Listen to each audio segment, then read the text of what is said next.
அனைவருக்கும் வணக்கம். இப்போ கொஞ்ச நேரத்துக்கு முன்னாடி டிவியில் ஒரு நியூஸ் பார்த்தேன். இந்த மக்கள் நீதி மையம் சொல்லி ஊரை ஏமாற்றி ஒரு கட்சி ஆரம்பித்து இந்த தொண்டர்களையும் கட்சியுமே திமுகவில் அடகு வச்சார்ல கமல், அவரை யாரோ பேட்டி கேட்குறாங்க. பேட்டிக்கு பதில் சொல்கிறாரு. விஜயோட கட்சியை பற்றி என்ன நினைக்கிறீங்க, விஜயோட ஆட்சியை பற்றி என்ன நினைக்கிறீங்க? அவர் இப்போ தான் வந்திருக்காருங்க, ஒரு 6 மாதம் கழிஞ்சால் தான் சொல்ல முடியும். இப்போ போய் எதுவும் சொல்லாதியே. புதுசாக வந்திருக்கவங்களை நம்ம யதார்த்தமாக விட முடியாது. புதுசாக வந்திருக்கவங்க எல்லாம் செய்வாங்கன்னு நினைக்க முடியாது. சுதந்திர காலத்தில் கூட புதுசாக தானே மந்திரியை வந்தான்னு சொல்கிறாருங்க. அந்த வார்த்தை எனக்கு அப்படியே கொதிச்சு போச்சு. சுதந்திர காலத்தில் புதிதாக அமைச்சர்கள் வந்தார்களே என்று விஜயை ஒப்பிடுறாரே, இவரெல்லாம் என்னங்க பேசுறதுக்கு ஏதாவது கொஞ்சமாவது பேச தெரியுதா? சுதந்திர போராட்ட களம் என்பது எவ்வளவு பெரிய களம்.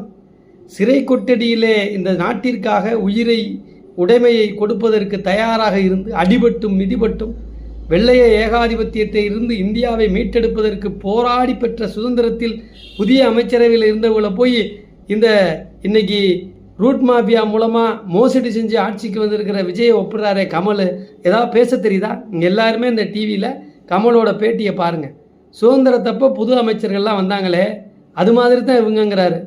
சுதந்திரத்தப்போ புது அமைச்சருக்கும் விஜயோட அமைச்சருக்கும் ஏதாவது தொடர்புபடுத்த முடியுமா? நெஞ்சு கொதிக்குது.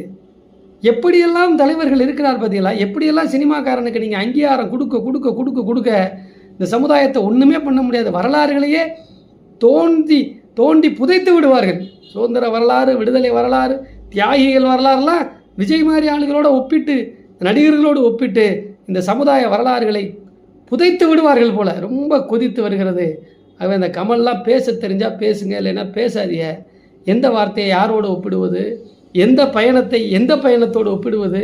சுதந்திர போராட்டத்தில் களத்தில் விளைவால் நாமினேட்டட் அமைச்சரவையாக இருக்கட்டும், அதற்கு பின்னால் வந்த அமைச்சரவையாக இருக்கட்டும், அப்போ இருந்த தலைவர்களை யாரோடையா ஒப்பிடுறது?